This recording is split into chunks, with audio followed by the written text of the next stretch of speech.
on, Spicoli. Just put the shirts back on. You see that sign? No shirt, no shoes, no die. Right. Learn it, know it, live it. There is a specific kind of movie that sneaks up on history. Nobody plans for it. Nobody schedules it. It does not arrive with a symphony playing behind it or a critical consensus already in place.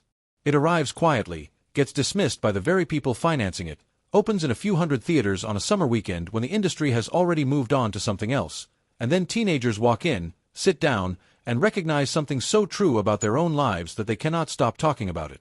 That is precisely what happened with Fast Times at Ridgemont High in the summer of 1982. A studio executive called it a threat to the future of Universal Pictures. Another reportedly used the word pornography.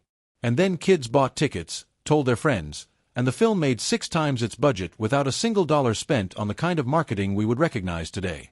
What follows is a deep look at 20 of the strangest, most surprising, and most overlooked facts behind one of the most culturally significant teen films ever committed to celluloid. Buckle up. Before Amy Heckerling ever sat in the director's chair on a professional film set, the script for Fast Times at Ridgemont High had already passed through some unexpected hands. Producer Art Linson had approached David Lynch, the man behind Eraserhead and The Elephant Man, about directing it. Lynch read the script, reportedly offered a polite but firm response, climbed into his white Volkswagen Beetle, and drove away. That left the door open for a 27-year-old AFI conservatory graduate who had never made a feature film. Heckerling read Cameron Crowe's book, told him it was loaded with material that had not yet made it to the page, and was hired almost immediately. What she brought was not a resume. It was a point of view. She refused to let the film laugh at its characters from a distance. She wanted the camera inside the embarrassment, inside the longing, inside the specific ache of being 17 and not yet knowing anything. That instinct is why the film still works 40 years later, and it all started because a legendary director wanted nothing to do with a script about pizza parlors and mall jobs. The Sherman Oaks Galleria in California was not a set. It was a real 3-level enclosed mall at the corner of Ventura and Sepulveda Boulevards, complete with food courts, escalators, a cinema, and the particular anonymous energy of a space where people wandered without agenda. The production filmed the interior scenes from 9 at night until 9 in the morning, working around the mall's actual business hours. Actual shoppers appear in the background of certain scenes, ordinary people in 1982 who had no idea a film was happening around them, who are now somewhere in their late 50s or 60s, unwitting extras in a piece of American cinema history. To complicate things further, the exterior shots labeled as Ridgemont Mall in the finished film were not shot at Sherman Oaks at all. They were filmed at Santa Monica Place, several miles away. The high school sequences were shot at Van Nuys High School. Nearly every location in the film is pretending to be somewhere it is not, a fitting quality for a movie about teenagers pretending to be people they have not yet become. Here is a sentence that should not be possible. Sean Penn, Forrest Whitaker, and Nicolas Cage all appear in the same low-budget 1982 teen comedy, and all 3 of them went on to win Academy Awards for Best Actor. Penn won the award twice, for Mystic River in 2003 and Milk in 2008. Whitaker won for The Last King of Scotland in 2006. Cage won for Leaving Las Vegas in 1995. At the time of filming, none of them were considered prestige hires. They were young actors on tiny salaries working a script that studio executives were trying to bury. The Library of Congress later added the film to the National Film Registry, designating it culturally, historically, and aesthetically significant. It remains the only teen mall comedy in that registry. 3 Best Actor winners. 1 food court. No one in the building knew. Nicolas Cage arrived on the set of Fast Times at Ridgemont High as Nicholas Coppola, nephew of Francis Ford Coppola, director of The Godfather and Apocalypse Now. He left having made the single most consequential professional decision of his career. The problem was the name. Fellow cast members kept quoting his uncle's films at him outside his trailer. He described the experience in interviews as making it genuinely difficult to work. He wanted to be seen for what he was, not for who his family was. So he invented a new identity, drawing on 2 figures he admired, Luke Cage, the Marvel Comics character, and John Cage, the avant-garde composer. He had auditioned for the lead role of Brad Hamilton somewhere between 10 and 11 times by his own count, and was rejected every time, not for lack of ability, but because child labor laws prevented a minor from working the hours the role required. He ended up in the background with no lines and no credit, and later described the experience as simply terrible. The name Nicolas Cage, however, went on to headline films for the next 4 decades. Before Risky Business, before Top Gun, before Mission Impossible, Tom Cruise sat in a casting room and auditioned for the role of Brad Hamilton, the film's quietly suffering everyman who gets fired from jobs, forced into a pirate costume, and systematically humiliated by a world that does not notice how hard he is trying. The issue, reportedly, was not talent. It was presence. Even in 1981, Cruise projected something that made it hard to believe he could lose. Brad Hamilton's entire arc is built on sympathetic defeat, the specific dignity of a decent person absorbing one indignity after another without breaking. Casting records also indicate that Tom Hanks was considered for Brad, while Matthew Broderick and Eric Stoltz both read for the role of Spicoli before Sean Penn entered the picture. Judge Reinhold, who ultimately played Brad, understood exactly what the role demanded: the quiet honor of someone doing their genuine best in conditions designed to make them feel small. Sean Penn's initial audition for Jeff Spicoli was, by his own telling, a disaster. Casting director Don Phillips believed in him anyway and fought for Penn to get a second meeting, overcoming significant resistance. At that second meeting, Penn did not read sides. He walked in as Spicoli, the walk, the rhythm, the specific frequency of a person for whom urgency has never been an operating concept, and director Amy Heckerling told him he had the part before he finished. From that moment, Sean Penn ceased to exist on set. His dressing room was labeled Spicoli. His chair was labeled Jeff. If crew members called out his real name, they received no response. He arrived on the first day of filming wearing a sun-damaged wig he had assembled himself. There was a specific scripted line Penn refused to deliver until cameras were rolling. When he finally said it during a take, veteran actor Ray Walston, who played Mr. Hand, was so genuinely caught off guard that he stormed off set in real fury. The crew behind the camera was celebrating. When production wrapped, Penn introduced himself as Sean Penn for the first time and thanked everyone present. That was the first time they had officially met. By 1982, Cameron Crowe had a personal relationship with Led Zeppelin that went beyond journalism.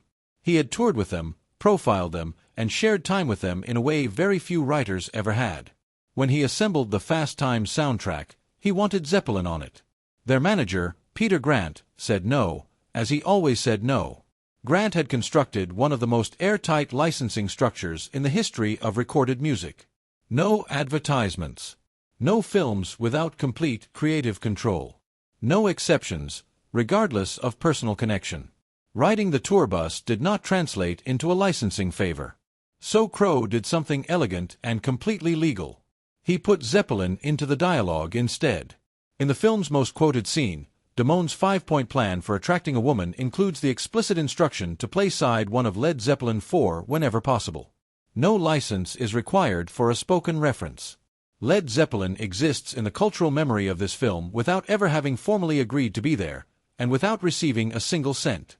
Director Amy Heckerling and costume designer Marilyn Vance did their wardrobe research the old-fashioned way, visiting actual high schools and music venues to observe what real teenagers were wearing. Sean Penn did his own supplementary research and made his own choices.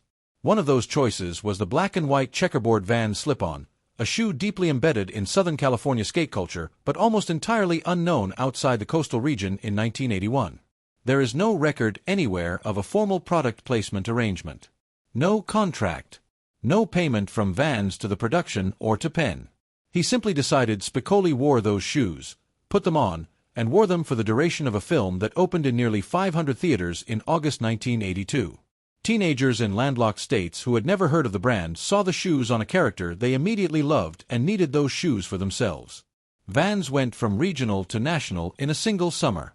More than 40 years later, the same checkerboard pattern is still manufactured and sold globally. It was the most effective product placement in teen film history, and it was not product placement at all. When Phoebe Cates emerges from the swimming pool in slow motion during Judge Reinhold's Daydream sequence, the song playing is Moving in Stereo by the Cars, from their 1978 debut album. Those opening notes have been permanently fused to that scene in the memory of everyone who has ever seen the film. It is one of the most effective musical visual pairings in the history of American teen cinema. And when the official 1982 Fast Times at Ridgemont High soundtrack album was released, Moving in Stereo was not on it. Licensing complications prevented its inclusion. If you wanted the song, you had to buy the Cars' debut album separately. The situation with Heart compounds the irony further. The band's guitarist Nancy Wilson, who has a cameo in the film itself, recorded a track specifically titled Fast Times for the movie. That track was cut from the film entirely and ended up on Heart's 1982 album Private Audition instead. The song written specifically for the movie did not appear in it. The song that defines the movie was not on the soundtrack. 1982 was a strange year for music licensing. During his undercover year at Ridgemont High School in San Diego, Cameron Crowe witnessed an actual student arrange for a pizza to be delivered to a classroom mid-lecture. The student executed it with total confidence and zero apparent awareness that anything unusual was happening. Crowe documented it in his field notes. It went into the book unchanged, and it went from the book into the screenplay without significant alteration. When it appeared on screen in August 1982, something unexpected happened. Teachers across the country began reporting that students were calling pizza delivery companies from school payphones and providing classroom numbers as delivery addresses. The behavior spread through word of mouth alone. No social media, no group chats, no algorithm, no coordination mechanism of any kind except one teenager telling another about a thing they had seen in a film. That is a form of cultural transmission that predates every tool we now use to describe viral content. An observed real-world behavior became fiction, and the fiction recreated the behavior in the real world at national scale. In Cameron Crowe's 1981 non-fiction book, the romantic philosophy delivered by the character who became Damone contained 3 points, not 5. When the screenplay was developed, the decision was made to expand the list to give the character more material and push the comedy of his inflated self-confidence to a higher peak. Robert Romanus delivered the 5-point plan with the specific energy of someone who has confused a series of instincts with a scientific system, and the audience believed every word of it before the film spent the next hour demonstrating how catastrophically wrong it was. The original Spicoli dream sequence also presented a different problem. In Crowe's book, the sequence featured an imagined appearance on The Tonight Show with Johnny Carson. When production attempted to secure Carson's participation, he declined. David Letterman declined. Merv Griffin declined. The scene was entirely rewritten around a fictional sportscaster named Stu Nahun. Many people who love the film consider the rewritten version funnier than what was originally conceived. The plan had 3 points. Carson said no. What you remember is what happened when the original plan fell apart. There is a brief scene in which Brad Hamilton, dressed in his full deep-fryer pirate costume from his job at Captain Hook Fish and Chips, is stopped at a red light in Granada Hills when a woman in the adjacent car looks over and laughs at him. That woman is Nancy Wilson, lead guitarist of Heart, co-writer of Barracuda and Crazy on You, and eventual inductee into the Rock and Roll Hall of Fame. She appeared in the film because she was dating Cameron Crowe at the time. Wilson and Crowe married in 1986. The creative relationship continued.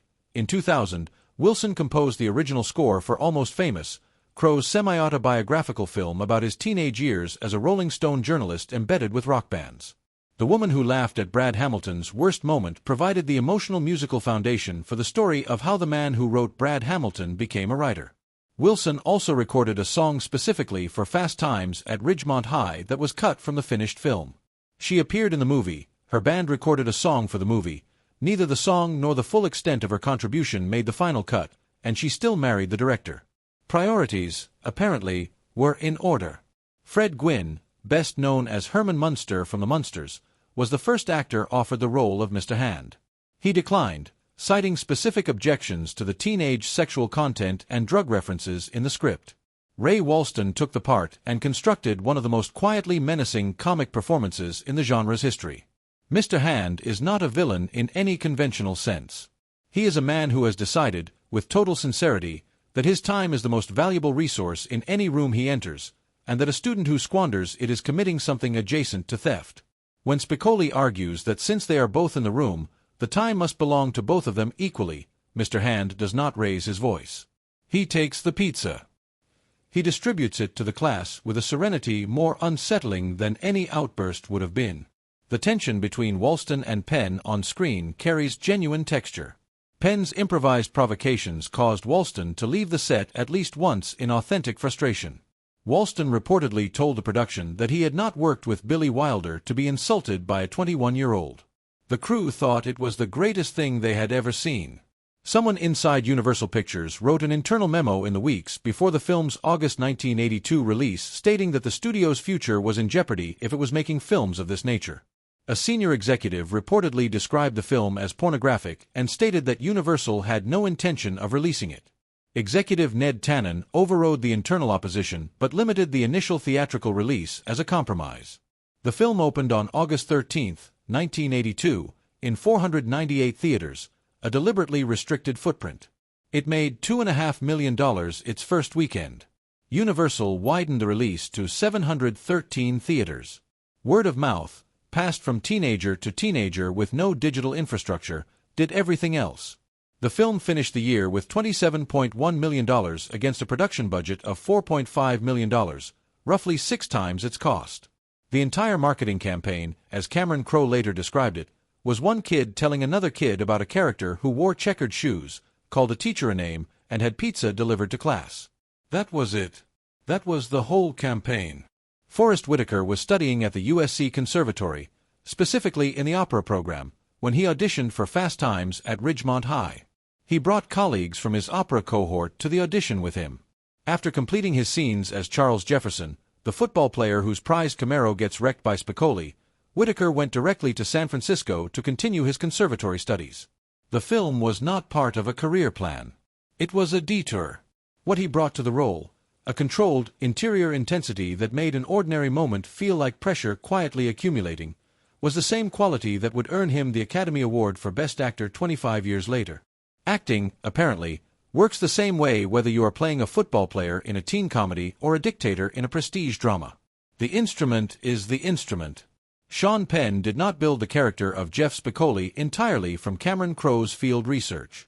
He brought his own source material, specifically, one person he had observed growing up near Malibu. A real surfer. Someone Penn had watched closely over years of proximity to the same stretch of beach. In a retrospective interview with GQ, Penn said this individual was the primary human foundation of the character and that he had never told the man.